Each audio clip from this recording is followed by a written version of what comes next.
Chacun d'entre nous, pour réussir sa vie, doit se respecter, avoir le courage de se remettre en question, de bousculer les ordres établis, d'entreprendre et considérer sa vie comme une véritable aventure. Nous essayons chaque jour de suivre effectivement cette voie. Pourtant, si d'aucuns d'entre nous peuvent trouver physiquement et psychologiquement la force de réussir cette vie et de se prendre en main, d'autres n'ont pas été épargnés et ne peuvent seuls s'émanciper et s'insérer dans notre société avec un lien suffisamment étroit pour s'épanouir pleinement.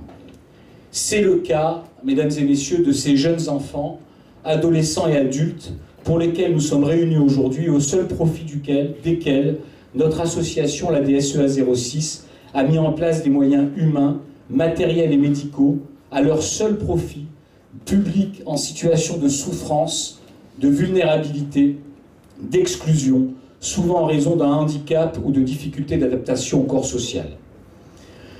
Toutes les énergies que mobilise la DSEA 06, par l'engagement de ses membres, l'activité de ses professionnels, son organisation, ses capacités de développement, d'expertise, les propositions qu'elle soumet tous les jours, tous les ans au pouvoir public, tendent vers un seul et même but, viser au développement et à l'épanouissement de ses publics, de ses usagers, et la restauration pour cette personne accueillie dans le lien social. Depuis bientôt 70 ans, nous fêterons cet anniversaire l'hiver prochain, en décembre 2015. Notre association, ça n'engage que moi, après les anciens présidents, n'a jamais failli à cette mission.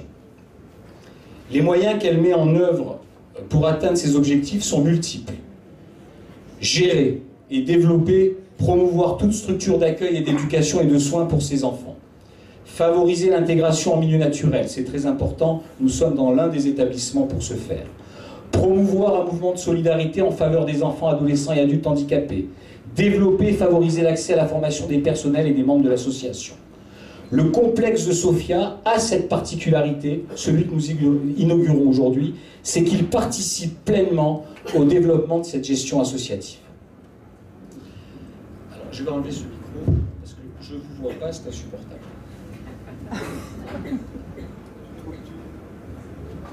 Alors, ce complexe, il a une histoire, je vais essayer de la résumer, mais elle est très importante pour comprendre la fierté de notre association d'inaugurer aujourd'hui cet établissement. En 1992, nous avons dans le département un déficit important de lits et places en établissements spécialisés. La DAS, la DDASS à l'époque, va demander à l'association d'ouvrir un institut médico-éducatif, IME, de 20 places pour accueillir et prendre en charge des enfants et des adolescents lourdement handicapés sur le plan, à l'époque, de la déficience intellectuelle et des pathologies mentales. Nous verrons après que tout cela a évolué. Dans cette perspective, nous avions acheté en 1993, je crois en tout cas ça a ouvert en 1993, une vieille bâtisse à Châteauneuf-de-Grasse, à la frontière de la commune de Place-Cassier, qui était un ancien moulin à huile, d'où d'ailleurs la dénomination IME le Moulin. Il s'agissait d'une bâtisse du XVIIIe siècle de 750 mètres carrés. Nous y avons fait, pas moi à l'époque bien entendu, des travaux d'aménagement spécifiques, des mises aux normes, et le 25 mars 1993, l'IME Le Moulin, première version, va ouvrir avec 20 garçons et filles en ces lieux, 15 en internat et 5 en semi-internat, des enfants déficients intellectuels avec troubles associés de 6 à 20 ans. Je vous dirai tout à l'heure, c'est important parce que j'aurai presque une revendication aujourd'hui à nos politiques, pourquoi jusqu'à 20 ans. Dès son ouverture, l'IME va très vite se trouver au maximum de ses capacités. Et la moyenne d'âge élevée des enfants qui sont confiés, anormalement élevée au regard de l'agrément, va poser des problèmes particuliers et va se superposer à ces problèmes de structure qui devenaient étroites, le problème de la pyramide des âges, puisque vous savez qu'au début des années 80, l'État, sur un amendement qui avait été induit par Michel Créton à l'époque, a donné obligation à nos établissements, les IME, de garder après 20 ans ces anciens enfants devenus adultes déficients tant qu'une structure d'accueil ne puisse les recevoir. Et aujourd'hui, il faut savoir que ces structures d'accueil manquent terriblement dans notre département et que nous sommes dans l'obligation de garder ces adultes.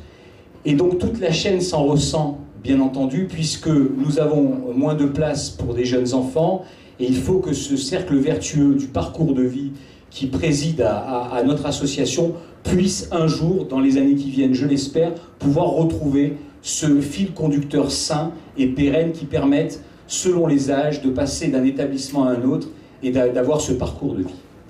Donc, comprenant que nous étions trop à l'étroit, à l'IME, nous avons envisagé un projet pour que ces déficients intellectuels alourdis au fil des ans et ces troubles associés, parce que c'est ça qui est très important aussi, il faut comprendre, c'est plus important que tout le reste, c'est que le handicap, la déficience d'il y a 30 ans ou 40 ans a considérablement augmenté. Nous avons maintenant des enfants qui souvent devraient relever de l'hôpital, des troubles autistiques très importants, des épilepsies, des psychoses, des troubles associés, qui fait qu'il n'y a pas qu'une pathologie dans cette déficience, et si je pourrais rajouter à cela des problèmes sociaux dans l'insertion avec les parents, avec la famille, parce que nos enfants et nos adolescents, non contents malheureusement d'avoir ces particularités, ces déficiences, génèrent dans leur famille et dans leur entourage des problèmes très particuliers avec une déshérence souvent de la famille.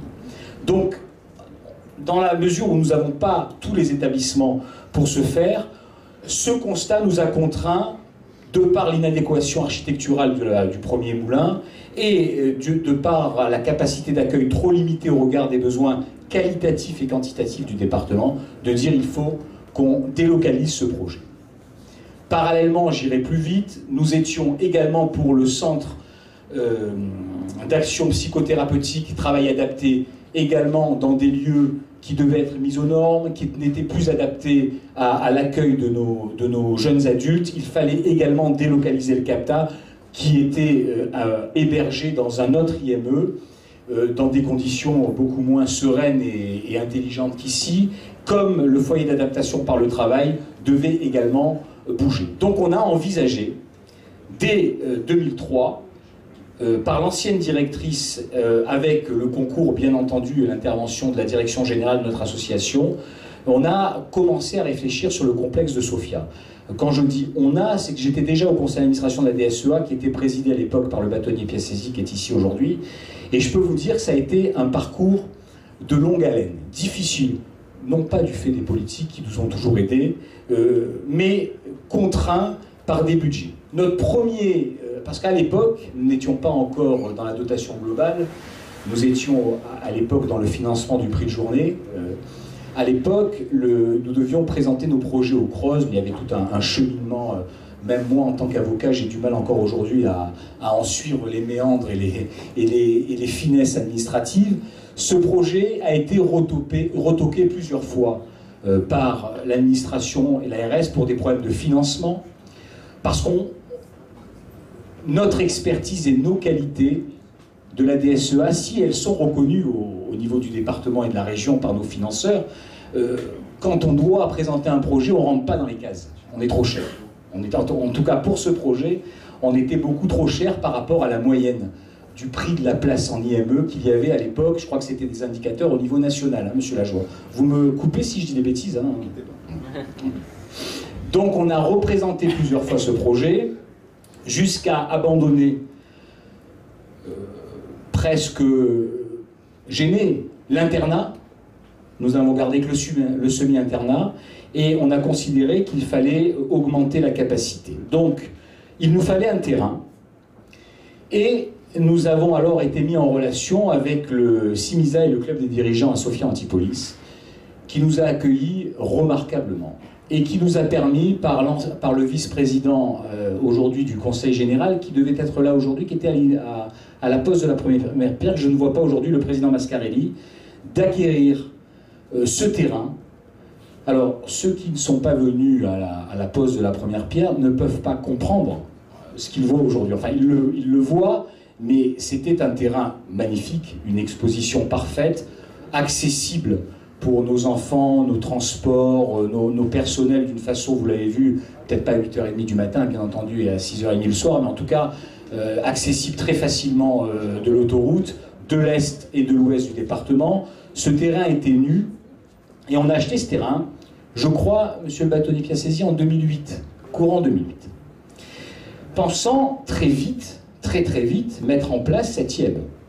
On s'est bien sûr rendu compte que ce terrain était trop grand pour un seul IME, et pouvoir faire profiter à notre public de ce parcours de vie entre un IME et un ESAT via un FAT et un CAPTA, le projet est venu naturellement de délocaliser, pour éviter des mises aux normes et des travaux beaucoup trop importants dans les vieux établissements que nous avions. Le projet était de réunir ces 3 établissements sur ce site, étant entendu que pour ces 3 établissements, le financement est également d'un côté Conseil Général et ARS, j'en dirai 2 mots tout à l'heure.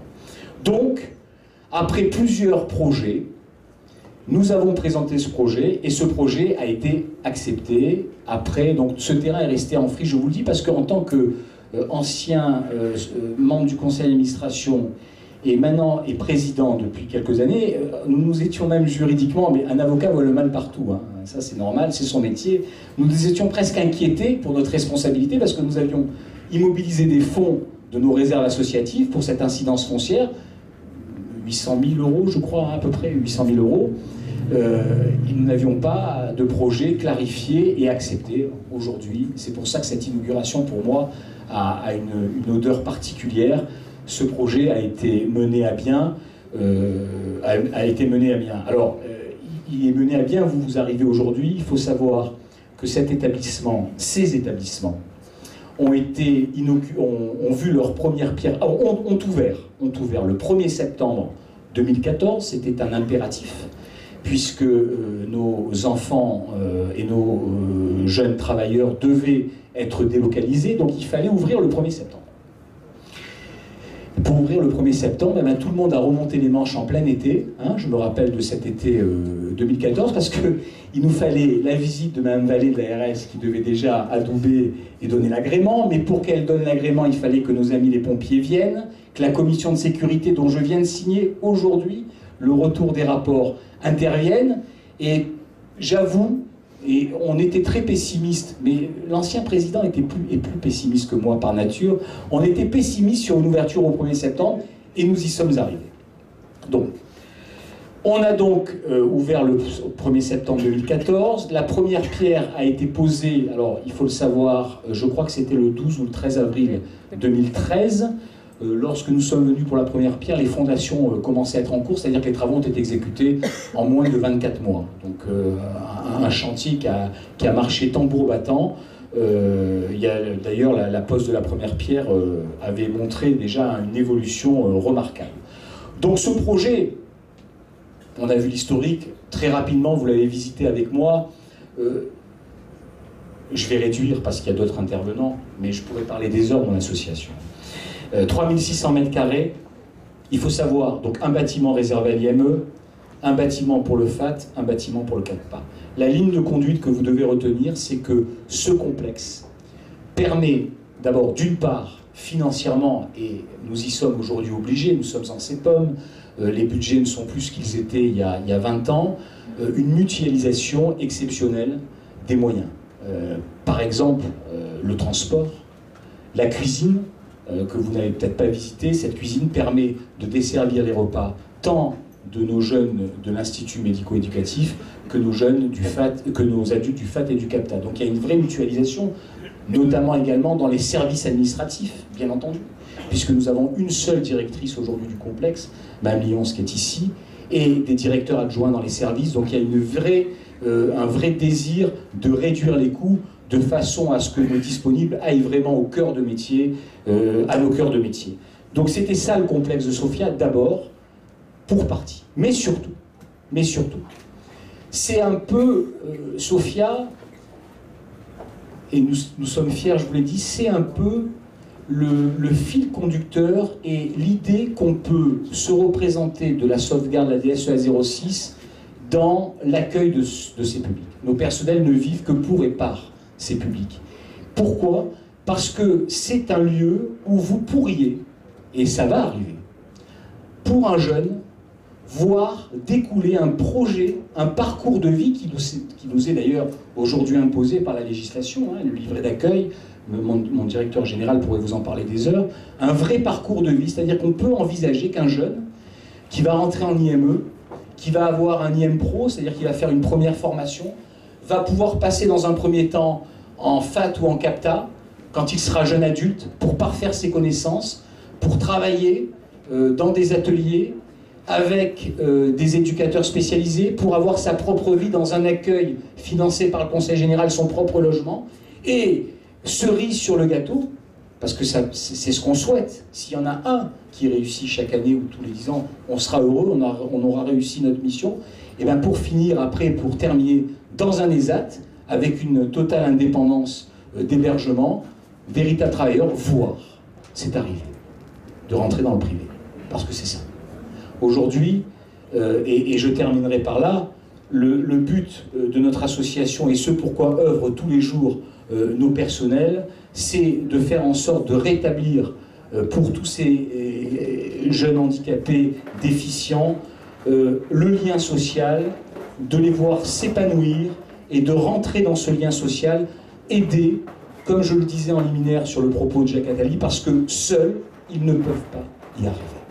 Et les fonds que nous gérons pour le compte de l'État, parce que nous sommes encore aujourd'hui une association gestionnaire, n'a qu'un seul but, c'est de permettre cet épanouissement de ce public accueilli. Les chiffres, monsieur Lajoie, vous les connaissez mieux que moi. L'IME, 1500 mètres carrés, 17 internes, 5 semi-internes, un chiffre intéressant, 38 équivalents temps plein en emploi. C'est-à-dire on a pratiquement une personne et demie, un salarié et demi pour un enfant. Scolarité adaptée, rééducation psychomotrice et fonctionnelle, suivi psychothérapeutique individualisé, initiation à une première formation professionnelle. Le CAPTA, Centre d'action psychothérapeutique et travail adapté, public adulte en situation de handicap et psychique de 18 à 60 ans, et oui, 60 ans, on en parlait avec monsieur le conseiller général, non seulement il manque de femmes dans le département pour accueillir ces jeunes adultes de plus de 20 ans, mais bientôt, il faudra se poser la question des établissements, entre guillemets, EHPAD pour personnes handicapées vieillissantes, parce que pourrait-on envisager de placer ces gens dans les mêmes maisons de retraite, ce qu'on appelle les maisons de retraite, sans les mêmes pathologies, ça peut être difficile. Donc se pose à échéance de 5 à 20 ans de véritables mesures à prendre pour l'accueil. Donc ce CAPTA, capacité de travail, mais en temps limité. C'est ça le CAPTA. Le CAPTA créé, retenez cette date, en 2004, c'est une innovation de la DSEA 06. Ça n'existait pas dans le département. Alors nous, on a deux spécificités dans notre association. On a le CAPTA, nous sommes les seuls, et nous avons le CEP Lanard-Tassière dans notre fonction sociale, qui est le seul centre d'éducation prioritaire de la région même, hein, pas du département. Donc on est des précurseurs, nous sommes des précurseurs. Le CAPTA, 40 places en semi-internat sur 580 mètres carrés, moyens humains, 9 personnes, activité commerciale, espace vert, nous travaillons avec le Conseil général sur marché, cabane, abri, jardin, création de décors et location pour des entreprises ou des particuliers, pour de l'événementiel, des cocktails, sous-traitance de conditionnement, mise sous pli, petit montage. Nous comptons beaucoup parce que c'est un symbole, je ne l'ai pas dit en liminaire, mais un établissement comme celui-là, au sein de Sophia Antipolis, dans le monde de l'entreprise, ça a quelque chose de symbolique qui me plaît beaucoup. Et nous comptons bien sûr sur tous nos partenaires de Sophia pour travailler avec nos jeunes adultes du CAPTA. Et le FAT, des jeunes adultes plus jeunes qui veulent travailler, qui doivent parfaire leur formation d'IM Pro pour être encore assistés par des éducateurs avant de passer à l'étape suivante, qui est le CAPTA. Là, nous sommes sur 400 mètres carrés, 30 places, 12 emplois en temps plein. Budget, 8 175 000 euros. 3 550 000 euros à peu près sur nos réserves associatives constituées à cet effet, sur financement bien sûr, principalement de l'ARS. Et puis un prêt de 4 629 000 euros, 3 476 000 sur les structures de l'ARS, 1 153 000 sur les structures du Conseil général. Dans mes remerciements, je remercierai bien sûr ces financeurs qui se sont en outre, notamment le Conseil général et la mairie de Gueule, porté caution de notre emprunt, quand on connaît la responsabilité de nos politiques, et c'est une marque de confiance que la DSEA reçoit comme telle. C'est aussi par ce financement, parce que tout passe par l'argent, un peu également la reconnaissance du travail qui est effectué dans nos établissements. Vous les avez vus, des équipements à la pointe, balnéothérapie, salles multisensorielles, des espaces verts, des chambres larges. Nos enfants sont vraiment dans ce contexte en toute liberté pour s'épanouir avec un personnel remarquable. Alors, je terminerai mon propos par les remerciements. C'est l'usage, c'est le protocole, mais surtout dans notre cas, c'est un grand plaisir. D'abord, je dois remercier le Conseil général, son président Éric Ciotti, aujourd'hui représenté par M. Pauget, pour les moyens mis en œuvre, et notamment cette caution de 50% de partie du prix que nous avons souscrit pour la réalisation du projet. L'Agence régionale de santé, M. Dognon, qui est là aujourd'hui, responsable territorial, Mme Vallée, qui a fait un travail exceptionnel, notamment cet été pour avoir les agréments. Ils sont intervenus, ils nous ont soutenus, et surtout quand le projet a été retoqué et a pu voir le jour, on a vraiment roulé ensemble avec l'ARS, c'est très important. La commune de Myotte, et même le maire qui est aujourd'hui présent, merci d'être là aujourd'hui, vous aussi. C'était votre prédécesseur, mais vous allez voter, exactement. Et puis là, il y a une unité dans cette gestion, en tout cas avec notre association. Vous vous êtes également porté caution de 50% du prêt. Là aussi, effort important compte tenu de votre commune. Je remercie bien sûr la communauté d'agglomération de Sophia Antipolis, la CASA, qui je crois comporte entre 14 et 16 communes, qui n'a jamais interféré défavorablement dans 24. Alors ça a changé, moi j'en étais à 16, vous voyez. Je suis arrivé, alors, parce que j'essaye de m'intéresser quand même à la chose publique. En arrivant à 2 heures, on m'a dit 12. Après, on m'a dit 16 et maintenant c'est 24. Donc j'apprends que c'est 24 communes. Vous voyez comme quoi formidable. On peut approcher de la vérité avec le temps. Je remercie bien sûr le cabinet Berthe, notre architecte, et toutes les entreprises qui sont intervenues pour finaliser ce beau projet. Je remercie particulièrement deux de nos donateurs avec qui on travaille depuis déjà de nombreuses années. Toyota, la société de design qui est implantée sur Sophia et qui nous a toujours aidé à l'association. Je remercie également et surtout la fondation Niarchos qui est représentée aujourd'hui ici, parce que cette fondation, alors j'ai appris là également d'armateurs grecs, international, rayonnement international, nous aide beaucoup, et c'est grâce à elle que nos enfants auront cette magnifique balnéothérapie, cette salle multisensorielle, ces aménagements. Donc c'est vraiment quelque chose qui a été financé en plus du financement que nous avions à l'origine. Donc c'est la cerise sur le gâteau dans ces établissements. Je remercie bien sûr le siège social et la direction générale de mon association, son directeur général, M. Lajoie, qui, dans notre association depuis 1996, a fait un travail énorme pour ce dossier, sa directrice administrative et financière, Laurence Vicari, M. Marc Louidou, notre directeur des ressources humaines, Mesdames Brandinelli, Leroy, Okipenti, Pacou, notre chargé de communication, qui nous ont permis d'avancer dans ce projet, d'aller chercher les contacts, le directeur, la directrice du complexe, Estelle Lyons, qui rentre dans un écrin magnifique et qu'elle va soigner parce qu'elle est très compétente avec toute son équipe, tous ses directeurs adjoints, M. Sokolov, M. Jiménez, M. Houtin, M. Cartier, Mme Colette Capdeville. Au-delà de ces remerciements, et souvent je finis mes discours comme ça, mais c'est un fil rouge chez moi, ceux que je remercie prioritairement. J'allais oublier, c'est important, l'ancien président, le bâtonnier Cyrio Piassesi, qui a été mon administrateur délégué pour la sortie de terre du projet Le Moulin, et qui a fait un travail exceptionnel pour concilier tout le monde, parce que ce que je ne vous ai pas dit, c'est que les salariés qui sont ici, les enfants qui sont ici, les usagers, les adultes, étaient ailleurs. Il a fallu remettre en place tout le système de transport, tout le système du travail, le regroupement des services administratifs a imposé des nouveaux temps de travail. Sous l'égide du bâtonnier Piassesi, le président que je suis n'a eu qu'à se louer du résultat, puisque nous n'avons eu aucun problème sur ce changement par nos salariés. Et c'est pour ça que je veux remercier, pour terminer mon propos, les salariés de l'association au-delà de cet établissement. Ils ont toujours porté pour ce projet un attachement particulier et je dois le rappeler une fois encore, c'est eux, aujourd'hui pour nos enfants et nos adultes handicapés, qui sont au cœur du travail éducatif et qui sont le véritable cœur qui bat dans la DSEA 06. Je vous remercie.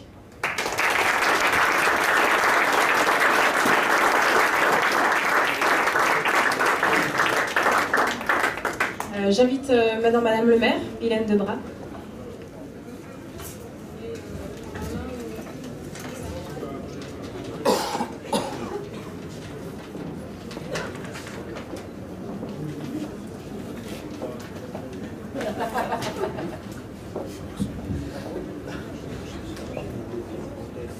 Mesdames et messieurs, monsieur le délégué territorial adjoint, monsieur Yvan Degnon, cher Éric, conseil général, monsieur le président de la DSEA 06, maître Abécassis, monsieur le directeur général de la DSEA 06, madame la directrice, mesdames et messieurs, les terribles événements de mercredi et de ce jour doivent nous rassembler. Et nous ne devons surtout pas perdre ce qui fait le bonheur de vivre ensemble dans notre République, dans notre beau pays de France. Et malgré tout, c'est un vrai bonheur d'être parmi vous aujourd'hui pour l'inauguration de ce haut lieu du bonheur, du partage, de l'attention aux autres. Et mon propos ira vers les familles. Ce site et ce bâtiment magnifique renforce la vocation de Sophia et ce coin de Sophia pour la solidarité. Non loin de là se trouve l'IME des Hirondelles de la Croix-Rouge, la fondation GSF Jean-Louis Noisier, qui s'occupe des personnes âgées atteintes de la maladie Alzheimer. Et maintenant, avec la DSEA, cela vient compléter une offre de services plus que nécessaire. En effet, les familles touchées par des situations de handicap trouvent dans cette rue Charles-Naudin un soutien colossal aux difficultés qu'elles affrontent. Quand je rencontre des parents ou des aidants qui doivent assumer le handicap d'un proche, c'est toujours avec une grande pudeur que ces personnes me parlent de leurs difficultés et de leurs souffrances au quotidien.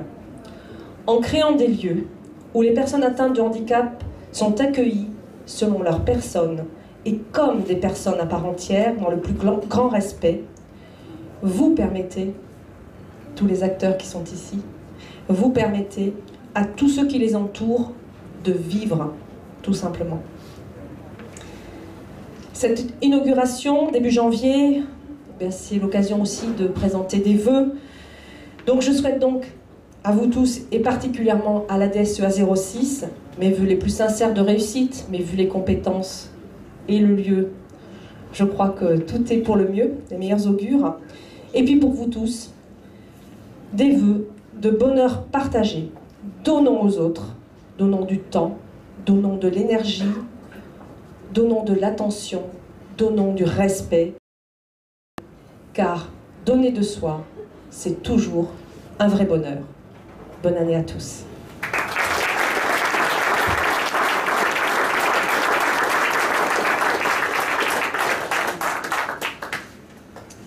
J'invite monsieur Éric Pauget. Merci monsieur le sénateur, madame le maire de Biot, monsieur le président, monsieur le délégué de l'ARS, mesdames, messieurs les élus, chers amis. C'est vrai que dans cette période un petit peu troublée que traverse notre pays, que traverse notre République, aujourd'hui c'est un moment de rassemblement et un moment, un rayon de soleil qui apparaît devant nous et qui doit nous rappeler que la République est forte, la République est ferme, la République est solidaire. Et aujourd'hui, c'est une belle illustration de ce qu'est notre République, à laquelle on est attaché. Et moi, je voudrais que malgré la période, je l'ai dit, difficile, troublée que l'on traverse, on retienne cette image aujourd'hui de ce qu'est l'expression solidaire de notre pays et des Français et des Françaises. C'est un bel équipement que ce complexe ici à Sophia Antipolis.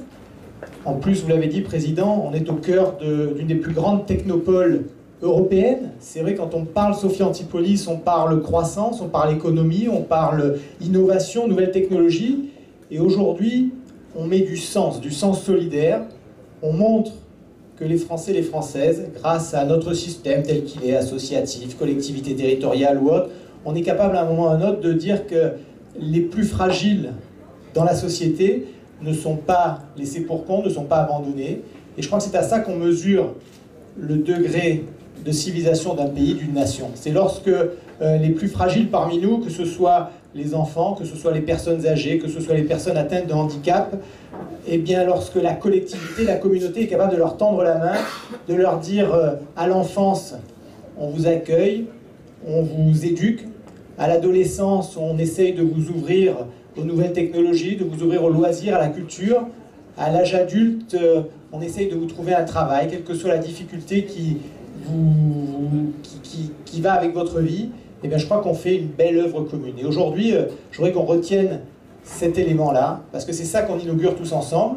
Et puis, il y a une autre satisfaction, c'est qu'on est à Biot. Moi, je suis, Guylaine, tu le sais, viscéralement attaché à ma commune de Biot.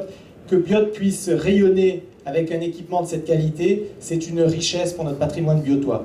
Donc, j'en dirai pas plus. Moi, je suis heureux aujourd'hui de représenter le président du Conseil général, Éric Ciotti. Le Conseil général, on le dit souvent, c'est la collectivité des plus fragiles. Et c'est une noblesse du mandat de conseiller général, c'est la collectivité qui est là, je le disais tout à l'heure, à l'enfance, qui est là lorsque on arrive au bout du chemin de sa vie et qui est là pour les personnes handicapées. Eh bien, c'est toute la beauté de ce mandat de conseiller général. Donc, bon vent au complexe de Sophia Antipolis. Félicitations encore à la DSEA 06, qui est un des partenaires historiques dans le département, mais aussi un partenaire fort du conseil général. Moi, je suis sûr que cet équipement va faire des envieux. On le disait tout à l'heure, on a l'enfance, on a l'adolescence, on a l'adulte qui va trouver un travail.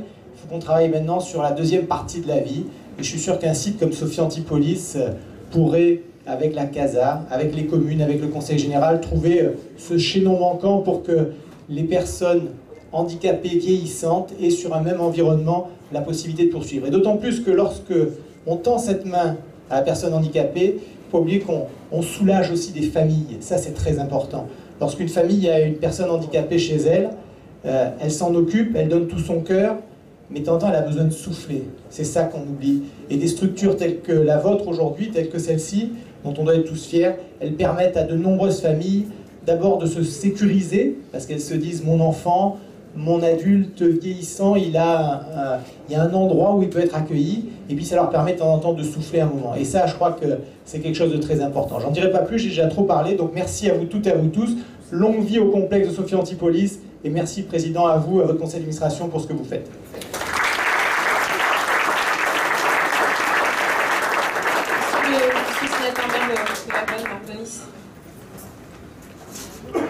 Quatrième intervenant.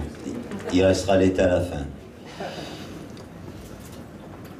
Monsieur le conseiller général, cher Éric, Madame le maire, chère Guylaine, pardon, monsieur, il ne faut pas oublier l'État, monsieur le responsable territorial de l'ARS, monsieur le président, mesdames, messieurs. Un peu de douceur dans un monde de brut. Et c'est bon à déguster là en ce moment. De voir de l'humanité, de voir du respect, de voir aussi de l'intelligence, de l'accompagnement, de voir du don de soi, de voir autant de choses se nouer. On n'est pas au pays des bisounours, hein, c'est compliqué. Votre travail, votre action ici est complexe. S'occuper de personnes qui connaissent des situations difficiles, des handicaps, n'est pas chose facile. Demande de l'écoute, de la patience, savoir s'adapter, savoir chaque fois dans ce fameux parcours, savoir mesurer les progressions, accepter les reculs, bref. C'est pour ça que j'ai bien aimé aussi, Éric, Monsieur le Président, vous avez eu raison d'y faire référence, c'était aussi Guylaine. Quel contraste entre ce qu'on vit là en ce moment. On est tous marqués par ça. Cette expression d'une violence inouïe, de la connerie humaine, hélas, de l'intolérance, de l'intégrisme dans ce qu'il peut avoir de plus absurde. Et on est à quelques pas là d'un centre international de Valbonne, le CIV, qui a comme devise « Enrichissons-nous de nos différences ». Et ici, au-delà de, tu sais ce que tu disais, Eric, les plus fragiles, je crois que, pardonne-moi, mais peut-être même encore au-delà, c'est-à-dire l'acceptation de la différence, au-delà de la fragilité, le fait que les uns et les autres, nous soyons différents, et que cette différence, elle fait partie de notre humanité, dans ses imperfections, dans ses perfections, je ne sais pas, parce que les uns et les autres, qu'elles sont nombreuses nos imperfections quand on les regarde, bien, sans trop de complaisance et en essayant d'être un peu lucide. Et là, cette confrontation, aujourd'hui, il y a la situation, mais au cœur de Sofia, dans cette ère de l'innovation, je vois un geste extraordinaire. Il y a le multiculturel, il y a sur ma commune 80 nationalités suivant les recensements, très bien, des cultures différentes. Il y a une humanité qui est différente dans son expression. Et l'innovation, elle n'est pas que technologique. Sinon, qu'est-ce qu'elle est? Pas grand-chose. Cette innovation, pour avoir un sens, tu as fait très justement référence à cela, Eric, ce sens qu'on donne, ce supplément d'âme, ce supplément de sens, eh bien, cette innovation, elle doit être aussi sociale. Pas simplement que sociétale, sociale, dans ce qu'elle a comme force, dans ce qu'elle a comme ambition. Il y a eu un salut qui a été fait à François Adier, à Toyota, enfin dans la salle. Qu'on ait fait ensemble les Jeux de Sofia et les Jeux Olympiques du handisport, par exemple, ça participe de cette même volonté, à savoir que il y a dans ce projet humain porté par Sofia cette dimension d'une main tendue à différentes cultures, à différentes pratiques, mais à toutes les formes d'humanité. Et je ne voudrais pas être très long, d'autant plus que n'étant pas financeur, on a la gentillesse de me donner la parole en tant que parlementaire, représentant aussi vice-président de la communauté d'agglomération, historique au passage, puisque déjà élu, à l'époque, j'avais recherché sur mon territoire communal s'il y avait la possibilité finalement, via le CIMISA, et Jean-Pierre Mascarelli, que je voulais rendre aussi hommage, s'était fortement impliqué sur ce dossier à nos côtés pour essayer de trouver ce terrain.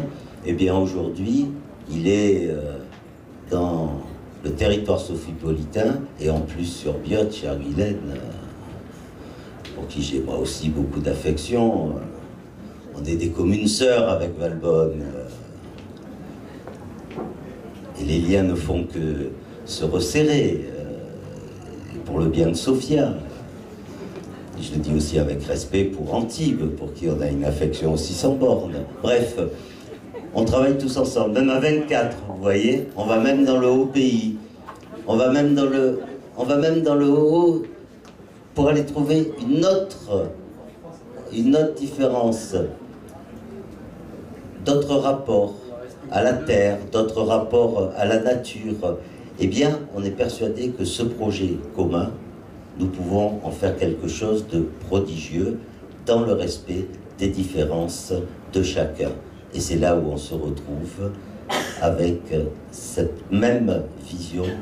Et quel bonheur aujourd'hui, à l'époque des vœux, de se dire que si on arrivait à contribuer avec de très beaux projets tels que celui-ci, dans d'aussi beaux territoires tels que mais à faire en sorte que le monde soit un peu plus humain, un peu plus tolérant, un peu plus juste, c'est la période des vœux. Et c'est tellement extraordinaire les vœux, puisque pour un politique, c'est le seul moment où à la fin de l'année, on risque pas d'avoir quelqu'un qui vient nous voir. Vous m'aviez promis, vous n'avez pas tenu. Là, on souhaite, on ne promet pas. Donc on souhaite, c'est parfait, je vous souhaite très sincèrement beaucoup de bonheur à vous tous, mais aussi qu'on puisse contribuer à ce monde qui en a bien besoin d'un peu plus de justice, d'humanité, de tolérance et de beauté. Bravo pour ce que vous faites. Chère Estelle, je te connais, Madame la directrice, tu as eu la douleur de travailler dans une commune à une époque qui n'a pas su te garder, et on l'a regretté tellement, mais bon. Mais maintenant, je suis rassuré, c'était pour d'aussi beaux projets que cela, et que d'autres puissent profiter de ce que tu as pu modestement acquérir dans notre commune, mais surtout y apporter. Quel bonheur. Donc, longue vie à cet établissement, beaucoup de bonheur soit transmis et beaucoup d'humanité. Merci.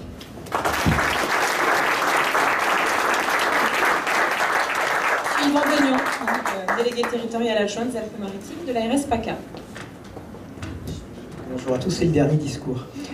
Monsieur le sénateur maire de Valbonne, Madame la maire de Biote, Monsieur le conseiller général, Monsieur le président de l'ADSEA, Mesdames, Messieurs les élus, Madame la directrice du complexe, Mesdames, Messieurs les professionnels qui travaillent ici, Mesdames, Messieurs. Je suis très heureux d'être parmi vous aujourd'hui pour inaugurer donc ce nouveau complexe qui permet, comme l'a rappelé le président de l'ADSEA, depuis le 1er septembre 2014, d'accueillir et de prendre en charge sur un même site, dans 3 bâtiments distincts, des enfants et des adolescents et des adultes en situation de handicap mental. Alors, je vous prie tout d'abord de bien vouloir excuser l'absence du directeur général de l'ARS, M. Paul Castel. Les contraintes de son agenda ne lui ont pas permis d'être parmi nous aujourd'hui. Il m'a demandé de bien vouloir le représenter, ce que je fais bien volontiers, d'autant que ce n'est pas la première fois que j'ai l'occasion de pouvoir participer à l'inauguration d'un bâtiment médico-social sur Biote, et j'en suis ravi. Je voudrais, à la suite des personnes qui m'ont précédé, transmettre à chacun d'entre vous, à titre personnel, tous mes vœux de bonheur, de santé, de prospérité pour cette nouvelle année qui commence. Et puis formuler un vœu, qu'en 2015, nous continuons à faire preuve de sagesse, de sérénité, de raison dans nos relations avec les autres, mais aussi dans le contexte très particulier dans lequel nous nous trouvons plongés, de tolérance, de solidarité et d'optimisme. Je saisis aussi ce moment pour saluer l'engagement de l'ADSEA qui travaille, comme l'a rappelé son président, depuis bientôt 70 ans, à la prise en charge des personnes concernées par handicap mental et psychique dans le département. Les 14 structures et services gérés par l'association répondent aux besoins et aux attentes les plus diverses de plus de 550 personnes, enfants et adultes. Ce nouveau complexe qu'il nous est donné de voir est magnifique. Il témoigne de notre capacité collective à adapter une prise en charge, à construire, à coordonner des interventions au profit des usagers sur un territoire. Et il est aussi exemplaire d'une méthode et d'une politique portée par l'association et soutenue par l'Agence régionale de santé. Comme l'a rappelé son président, cette opération de regroupement sur un site unique de plusieurs structures a été rendue possible grâce à la politique de mutualisation conduite par l'association, ainsi qu'à un important travail de modernisation du patrimoine immobilier. L'Agence régionale de santé a soutenu ces politiques dans le cadre d'un contrat pluriannuel d'objectifs et de moyens qui a été signé en 2009 et qui vit toujours aujourd'hui. Je voudrais ici souligner l'intérêt du CEPOM, notamment dans le cadre d'un contexte budgétaire contraint. C'est un outil de gestion efficace et efficient pour ses signataires. Il permet en effet aux gestionnaires et aux financeurs une vision à 5 ans, sécurisée sur le budget. Cet élément est important et une voie à suivre dans un contexte où, vous l'avez compris, les contraintes qui pèsent sur les finances publiques ont un impact évident sur les modalités de prise en charge et qui, quand l'argent public devient plus rare, il convient d'être plus malin pour pouvoir développer plus efficient, pour pouvoir conduire des politiques. Et c'est cette vision et ces efforts qui ont favorisé cette politique et cette opération de regroupement. Ce regroupement de ces 3 établissements sur un seul site va permettre d'assurer un accompagnement personnalisé dans un cadre sécurisant Il va permettre aussi, et c'est important, de proposer aux personnes en situation de handicap mental un parcours de vie coordonné, possible, de l'enfant à l'adulte sur un même territoire, sans rupture dans leur prise en charge. Cette question de la fluidité du parcours de la personne handicapée est essentielle. Éviter les ruptures de prise en charge aux âges charnières, 16 ans, 25 ans, permettre à des enfants de passer un type de prise en charge à un autre sans difficulté et sans délai. Réfléchir aussi, avec l'aide du Conseil général, dont je salue sur le champ médico-social, le partenariat efficient et efficace qui est conduit avec lui, constitue pour l'ARS une priorité dans la politique du handicap qu'elle développe au sein de la région ARS PACA et au sein plus précisément de ce département. En particulier, l'ARS est engagée dans la mise en œuvre d'un dispositif que vous connaissez bien dans cette association, puisque vous faites partie des associations qui ont conventionné avec l'ARS pour adhérer au dispositif. C'est le dispositif ITEP, dispositif expérimental, qui vise à fluidifier le parcours des personnes, des enfants handicapés. Il s'agit d'essayer de permettre à l'enfant de pouvoir passer d'une structure à l'autre sans qu'il soit besoin de faire constituer un nouveau dossier de demande d'orientation et sans que les financements soient un frein. Pour cela, on travaille avec les associations, avec les MDPH, avec le Conseil général aussi, pour assouplir les règles qui régissent les orientations prononcées et celles qui régissent le financement des établissements.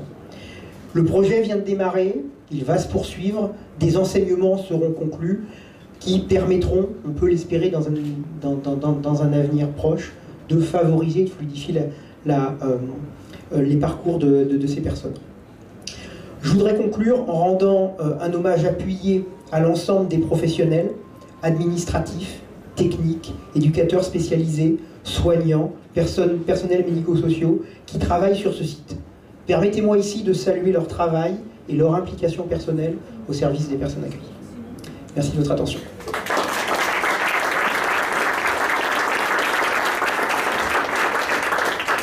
Merci à toutes et à tous pour votre attention. Je vous invite maintenant à profiter donc, du buffet.